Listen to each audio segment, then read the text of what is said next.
बिस्मिल्लाहिर्रहमानिर्रहीम। अस्सलामु अलैकुम वरहमतुल्लाहि वबरकातुहू। उम्मीद है तमाम दोस्त खैरियत से होंगे।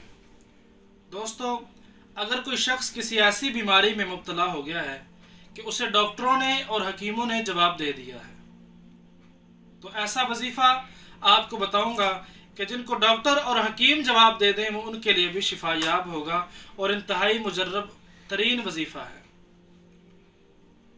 दोस्तों, अगर किसी शख्स को डॉक्टर जवाब दे जाएं और तबीब और हकीम जवाब दे जाएं तो उसे क्या करना चाहिए? उसे अपने अल्लाह से लो लगाने चाहिए। बेशक अल्लाह रब्बुल इज़्ज़त ही ऐसी ज़ात है जो तमाम बीमारियों के लिए शिफा देने वाली ज़ात है, जिसने बीमार करबला को शिफा दी, जिसने हज़रत सैयदना अय्यूब अलैहिस्सलाम को शिफा दी, यकीनन वो अपने बंदों को भी शिफा अता फरमाएगा।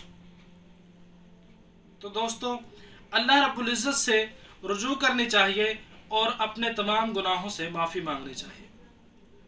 और वजीफ़ा ये है कि हर रोज़ 40 दिन तक या शकूरुन का वजीफ़ा करना है और अव्वल और आखिर 11-11 मरतबा दुरूद शरीफ पढ़ना है और 562 मरतबा या शकूरुन का वजीफ़ा करना है। यह अल्लाह रब्बुल इज़्ज़त का सिफाती नाम है। इंशाअल्लाह अल्लाह रब्बुल इज़्ज़त ज़रूर शिफा अता फरमाएगा।